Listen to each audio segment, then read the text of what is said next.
precious Savior suffered pain and agony. He bore it all, that I might live. He broke the bonds of sin and set the captive free. He bore it all, that I might in His presence live. He bore it all, that I might see His shining face. He bore it freely bore it all, that I might I with Him might live. I stood condemned, He took my place. He bore it all, that I might in His presence live.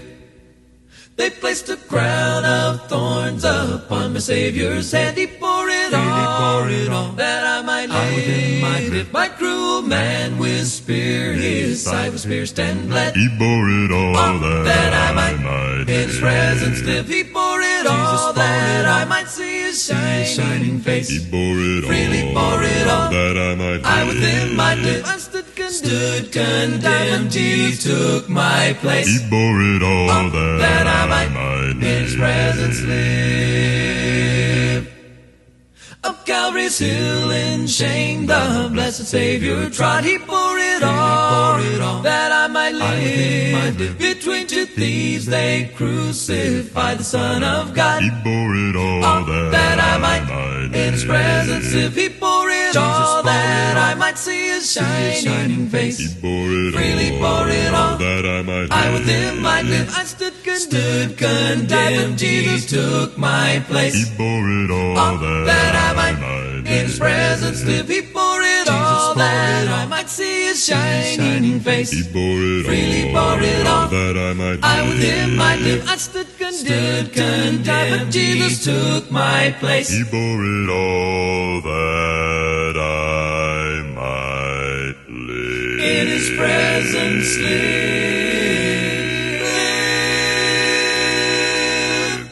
Some glad morning when this life is o'er, I'll fly away, got to fly away to a home on God's celestial shore. I'll fly away, got to fly away. Oh, I'll fly fly away, got to fly oh away. glory, I'll fly away, got to fly away.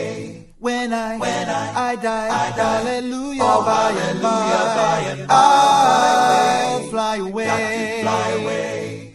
Just a few more weary days and then, whoa, I'll fly away. Got to fly away. to a land where joy shall not end. I'll fly away, Got to fly away. yes, I'll fly away. fly away, Got to fly oh, away. glory, I'll fly away.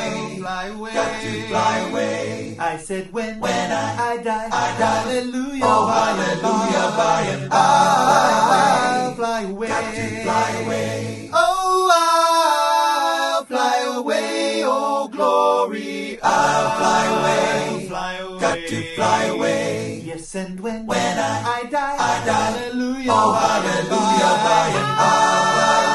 I'll fly away, Got to fly away.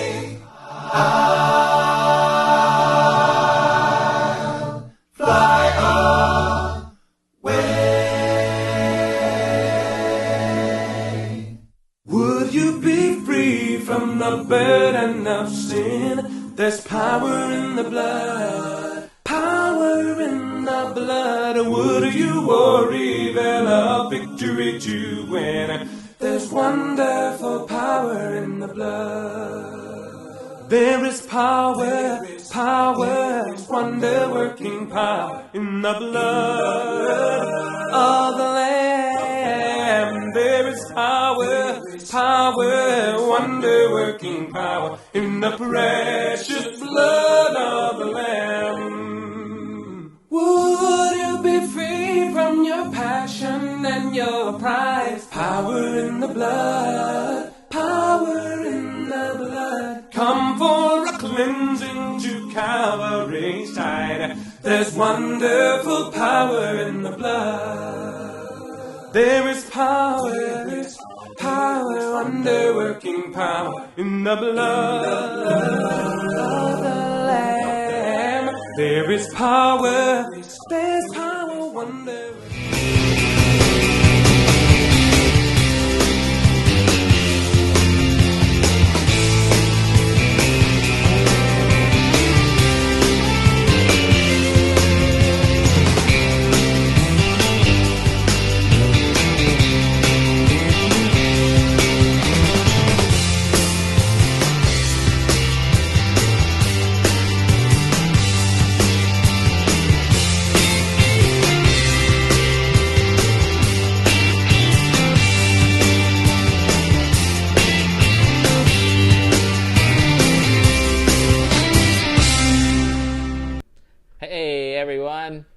Aspen's laughing at us, which means we did something wrong. We must have made a mistake. She hit the audio too soon. That's what it was. Anyway, thanks for joining us. We are here, and if you read the little preview thing, it said, Glen Rose, Texas. We're not in Glen Rose, Texas. We're not in Glen Rose, Texas, are we? But we were. Yes, we were. And we were going to broadcast from Glen Rose, but... Brett wanted to come home. No, that wasn't great. Remember last time we had a swing right by a pond? It was really nice. There wasn't really anything like that. I also had a bluegrass festival going on. Yeah, we did have a picnic in a very nice park, but it wasn't really suited for doing a live stream. No. We should show them the picnic and the park. Sure. Why not? Why not? I mean, they would love to see it. You would love to see it. So today we went to Glen Rose, Texas, and I think it was like Poxleyhatchee something Heritage Park, and their historic downtown square, and a soda shop, and all kinds of fun stuff. So here's a quick video showing you where we were at today, just before we ran home for the broadcast. Here it is, Glen Rose, Texas.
Hey, so that was fun, Glen Rose, Texas. That soda shop was kind of a little bit of a letdown. It was pretty busy, and they had old candy and some of that kind of stuff, but, you know. Which Brett can't eat anyway. I can't eat anything. Somebody got ice cream, and somebody didn't. Somebody's didn't. Yeah, Aspen got pralines and cream. My favorite, she did that on purpose, and I only had a little bite. I was sitting in the car writing for this. And that was your reward. That was your sweet, sweet reward. Oh, honestly, we did have it written last week, but you know, along comes Sabbath school and new experiences and things like that, and so we rewrote a little bit too.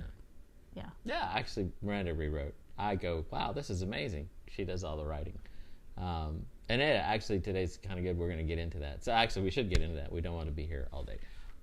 But Glen Rose was kind of cool. It's in the I'd go back. It looked so much like What was the other town? Granbury. Granbury, yes. I kept thinking we were in Granbury. It was like a miniature Granbury, yeah. It had a big courthouse like Granbury, only it was smaller. Had a big square, the historical square, only it was smaller.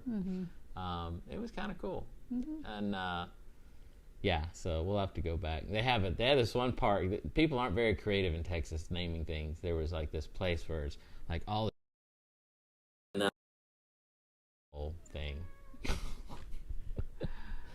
She's greeting everyone. Hello, Fluffins. Say hello to the world. Say hello to the world. We were gone for a week, and now all she wants is Aspen's behind the scenes here, and she wants Aspen's attention. Oh, good. There we go. Very nice. Yes, we didn't take you to Glen Rose with us, did we? You're not happy about that. Anyway, so yeah, that was fun. We'll go back. And again, if you haven't been watching the last couple, we're going to state parks around Texas as we can, and sometimes we'll broadcast from the park itself, you know, if it happens to have reception where we can do it, and then other times we may have to record it and then, you know, show you a video where we're at, you know, when we get home. But yeah, that was fun.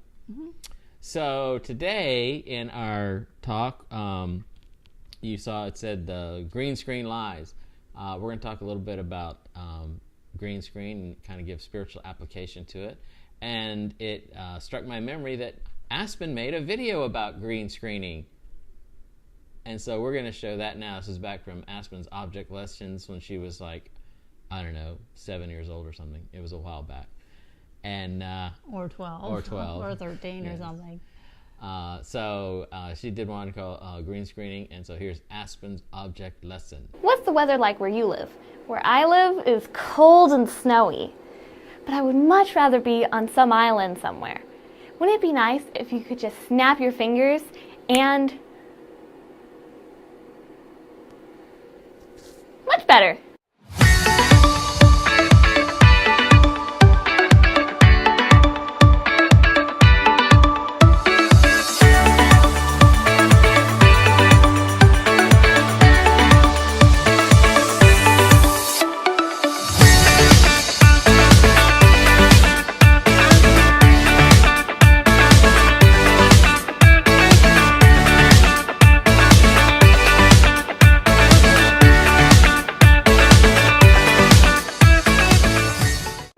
A little small at times. Let's try a big city like Paris.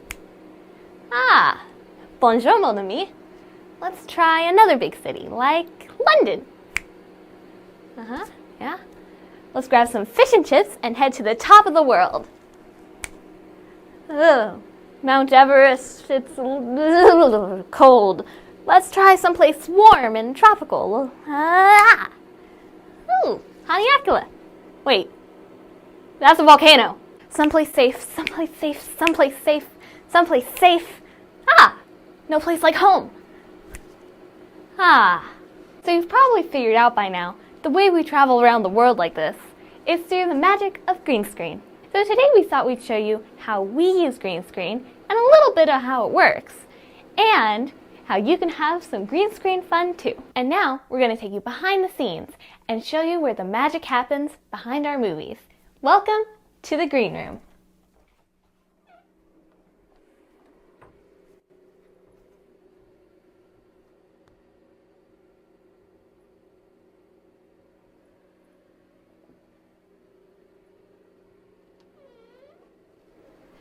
So this is our green screen room because we have the green screen in it. And it's called a green screen because, well, it's green.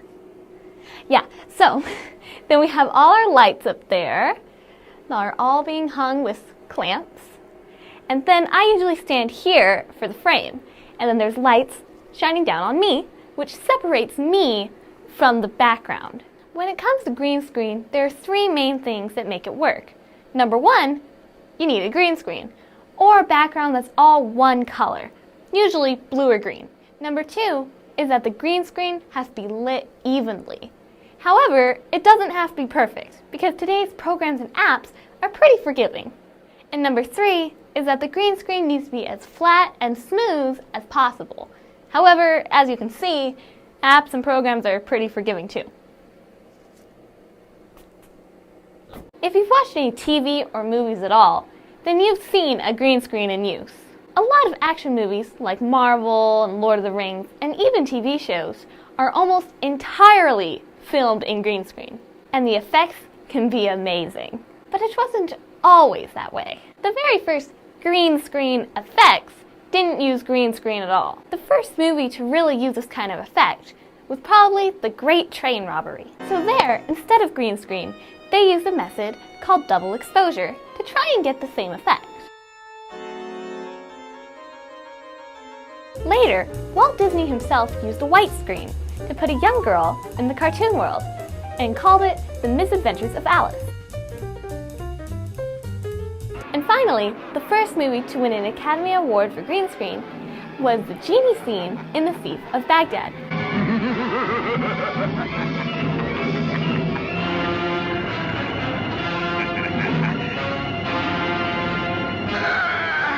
Now, green screen has come a long way since then, but it still works pretty much the same. A camera has 3 sensors, one for red, one for blue, and one for green. It's a lot like our eyes. Although the receptors in our eyes aren't exactly red, blue, and green, it's close enough to work for our example. Since the camera sees red, blue, and green, we just have to tell the camera, eliminate one of those 3 colors. We typically use green because it's the farthest color away from our skin tone, and you don't typically see it in clothes or costumes. But when you do, interesting things can happen.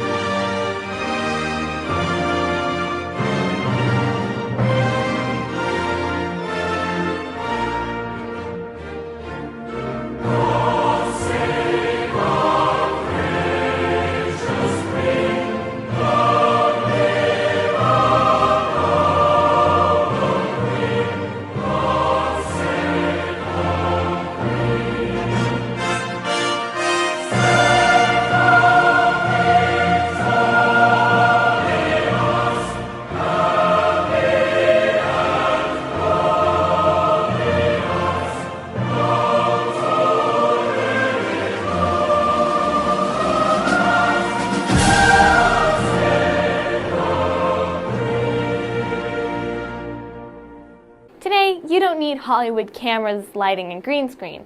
You can just use your cell phone, a solid color background, and a little bit of editing. There's all kinds of apps that you can download that do most of the editing for you. Or you can use video editing programs like iMovie that will still do most of the work for you. And you can create green screen effects that are simple and fun. A camera can be used as a filter that eliminates one color, and then allows in all the other colors and light and magic of them to project one beautiful living image. In the same way, the Bible can be used as a filter to block out darkness and let God's light and love into our lives. Like it says in Psalms, "Thy word is a lamp unto my feet and a light unto my path."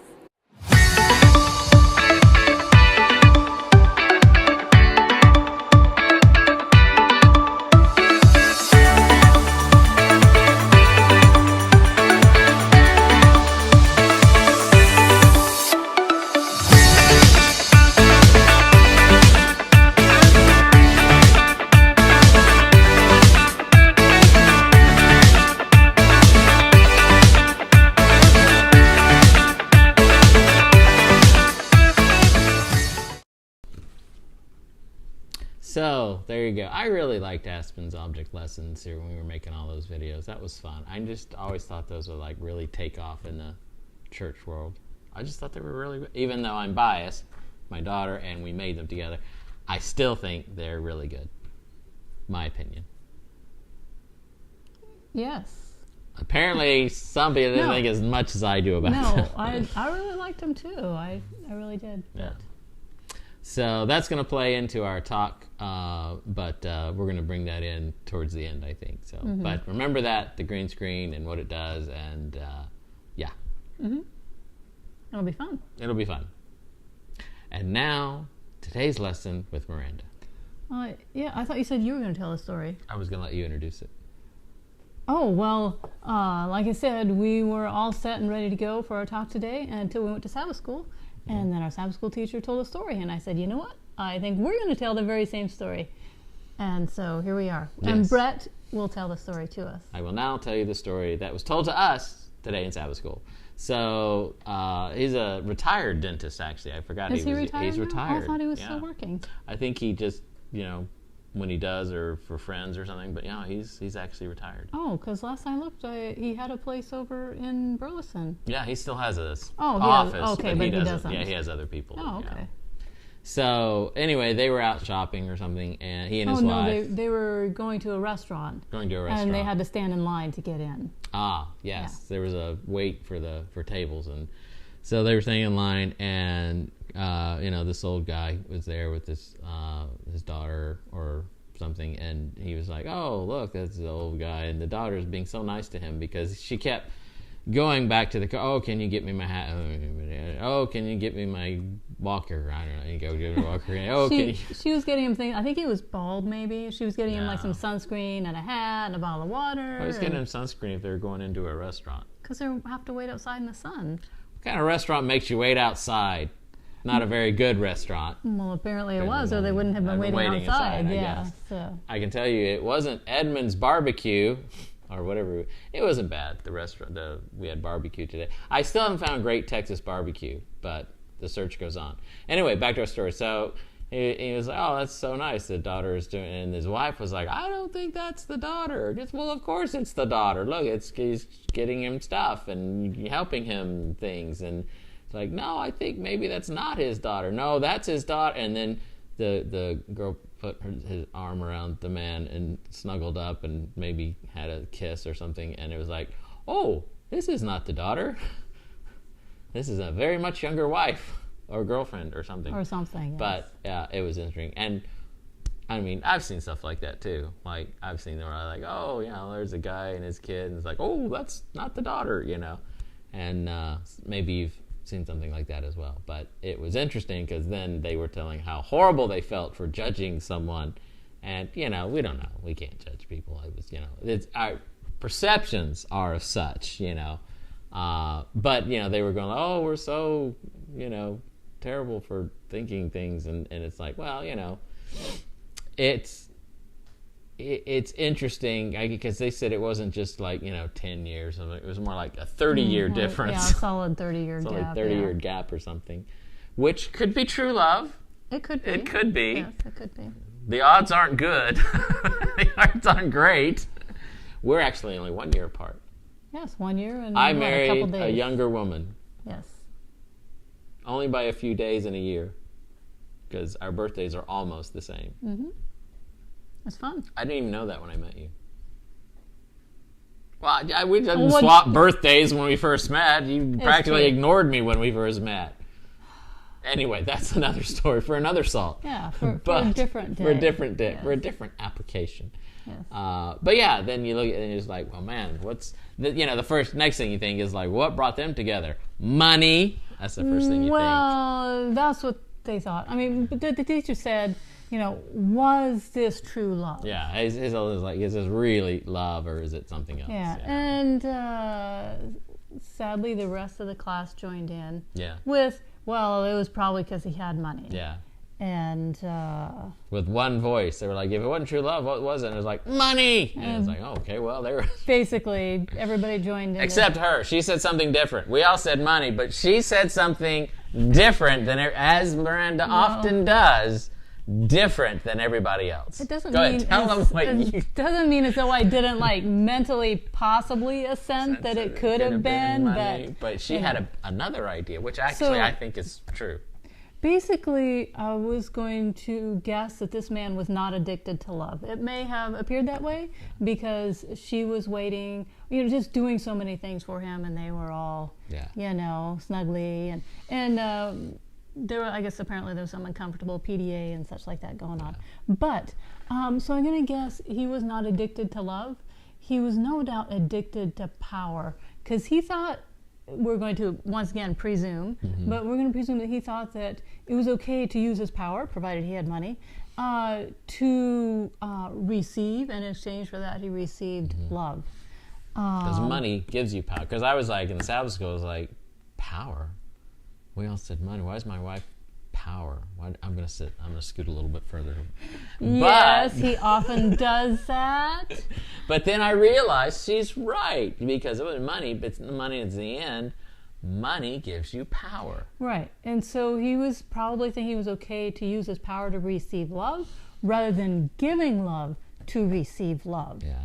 And so I suggested that while we know that in our heads that God is a God of love, oftentimes we don't actually live that way. We see God as a God of power, which he is, okay, but there's a difference between a powerful God and a God of power. Most of the nations, tribes, and peoples of the Old Testament especially, worship that kind of God, because they had to do for their God so their God would do for them. And they had to appease their God because their gods were so powerful. They could control the rains and the floods and the crops and everything and the frogs in the Nile. And that's what most of their perception was like the power, instead of Israel, which had a whole flip-flop on the whole thing. A powerful God, not a God of power. Yeah, it's true. That's the kind of God that they had, but it wasn't always the kind of God that they served, in a sense. So basically the point being is that we sometimes live out a life of doing good in order to be good, in order to satisfy a God of power, rather than serving a God of love, because he loves us and we love him. Yeah. Which they would slip into, and that's what led to apostasy and led to getting in exile in Babylon and everything, because they would flip-flop. Instead of the powerful God they would serve, turn him into the God of power. Right. And so, serving a God of power really makes us weaker rather than stronger. Mm-hmm.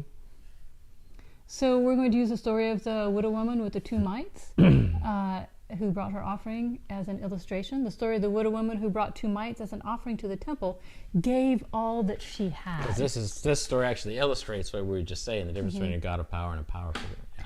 She loved a loving God who she believed would provide all that she needed, even when she gave him everything that she had, because that was it. She gave 2 mites and she was going home with nothing financially except the belief that her God who loved her would provide all that she needed.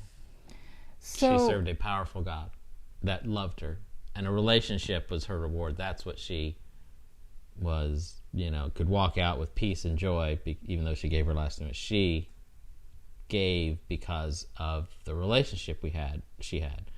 And, that's how, she walks away with that, with joy and peace and, happiness. Mm-hmm. So the rich and powerful, the Pharisees, I guess, and whoever else, who were there at the same time, they brought a lot more money than she did. And basically these guys were announcing their own power by showing how much the God of power had blessed them. Mm-hmm. That was did you look it up? I did. And basically it was like, because Jesus said, when you give your alms, don't sound the trumpet ahead of you. And so basically that was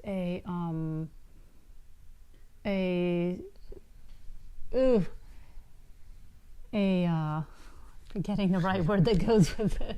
But anyways, it was a figure of speech. But they were being prideful and making sure that people noticed that they were giving all this money. Yeah. They didn't have to necessarily sound a trumpet. No. But they would make themselves known, and as some of the Pharisees, and that's where where the story came from, based in truth, is that they would make a very big show of how much they were giving. Right, but in the end, they went home still trusting in their money because they had plenty more of it at home. They had not given all. They hadn't given all their money. They sure hadn't given all of their heart to believe all the words of God, basically. Yeah. Okay, so preconceived ideas.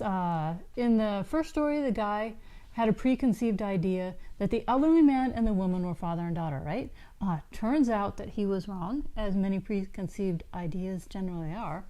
But from looks alone, it could have been his daughter, even though the wife said that they were romantically involved. So doing good to be good and serving God because we love him often looks the same on the outside. but in the end, the results are entirely different. And so recently, I've heard people say, well, my mom or my dad recently died, and they had this really great relationship with God, and you could tell that all the way to the very end of their illness or whatever led up to their death, that they still trusted and had faith in God. And then on the other hand, recently also, I've heard adult children say, my mom is getting older and she's struggling in her spiritual life. And apparently, the guy who was telling the story, he said someone had told her, he says, your son's a pastor, why don't you go ahead and talk to him about it? Well, she wouldn't do that because her ultra-conservative viewpoints did not line up with her more liberal son, and so she wouldn't talk to him about that.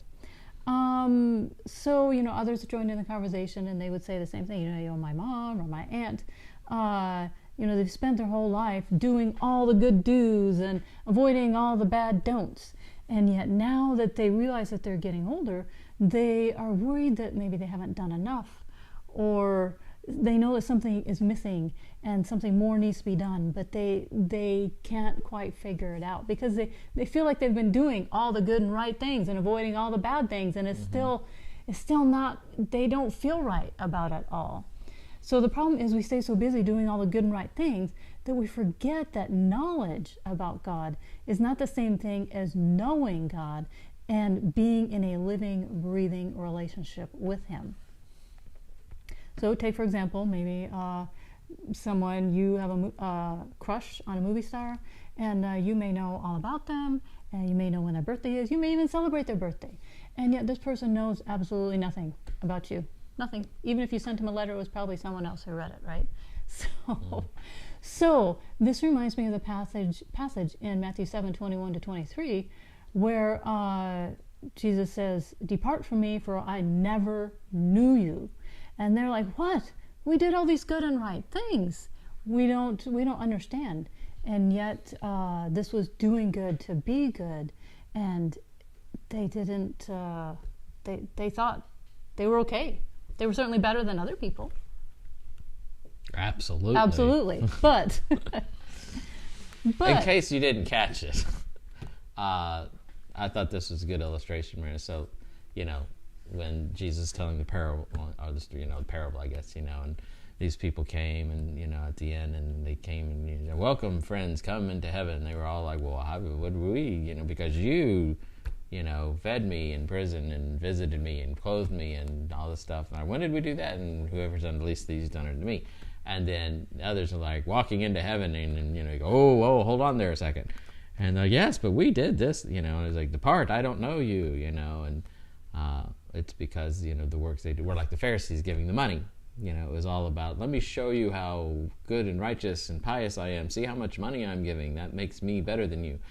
And you were liking that to having a crush, which I'm sure, who was your childhood star crush? You didn't have any. No, I didn't. You did your homework and went to bed early. Because that wasn't realistic. I mean, I was never going to meet them anyways, and so therefore, why bother wasting my time thinking about that sort of thing? She was so grounded in reality that, that would be silly. Why do you like them? They don't even know you. Get a life. The rest of us, however, I don't know. I did plenty of stupid things, but that wasn't one of them. That wasn't one of them. Yes. I'm trying to remember if I had any. I had Underdog. I really liked Underdog. That was my childhood hero, but I can't say it was like Christy McNichol. I thought, as a kid, she was really cool. Kid from the 80s. But yeah, you write to them, and it's very likely they don't ever even read your letter. I mean, some do. You hear some, when they start out, they're like, I try to answer everything, and then they give up after a while. And, but yeah, and you're trying to have this connection with someone who doesn't even know you exist, and that's what you were trying to make the religion. That's what it was like with those Pharisees and God. It's like, well, I'm doing all that, but they don't really have a connection. And they knew a lot about God. They knew a lot about theology. They knew a lot about all of God's rules and things like that. And everything about Him. Yes. And they were part of the fan club. Yes, and they even added extra rules so they could be extra good. Yeah. And it did not mean that they had a relationship with Jesus. I have a whole sermon called Fans, Not Followers, and it's where most of you kind of like, what's the difference between a fan and a follower? And the Pharisees were fans, but they weren't followers, and the widow in the mite was a follower. Mm-hmm. So, how is all of this, Brett, related to the green screen?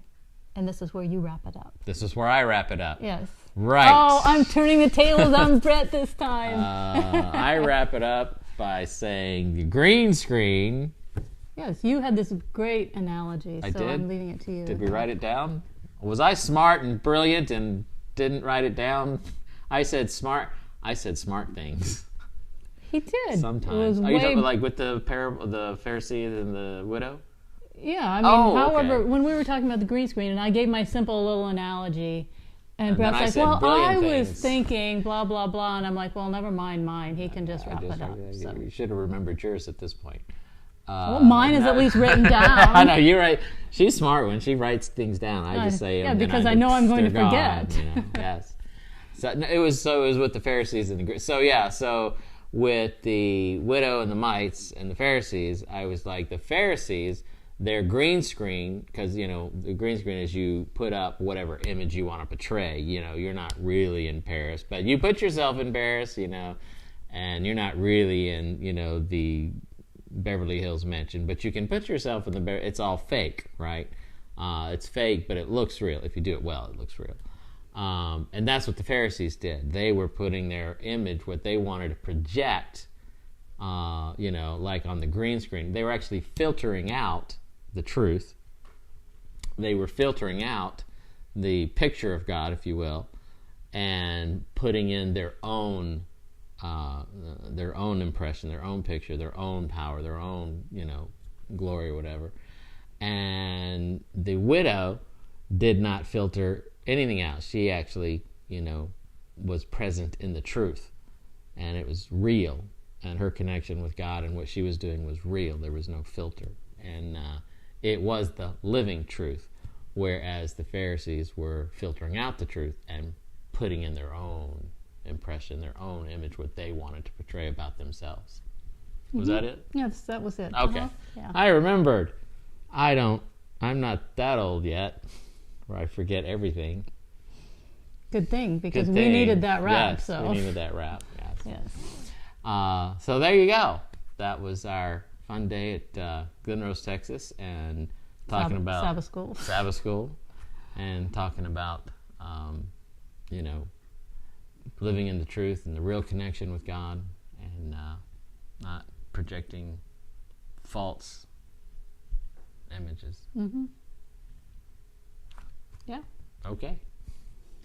All right. So hope you had a great Sabbath, and we'll be around next weekend. Hopefully we'll be on location somewhere on site next week, and it'll be fun. We'll take you to some other state park here in Texas, and see if we can do something. What is it? Do we have a topic? No. I mean, we left some of this preconceived ideas out today. Maybe I'll continue on with those or do something entirely different. And we'll ask Fluff if she wants to have her own segment, since she was demanding equal time. Equal time, so. That's right. All right. Have a great Sabbath. Great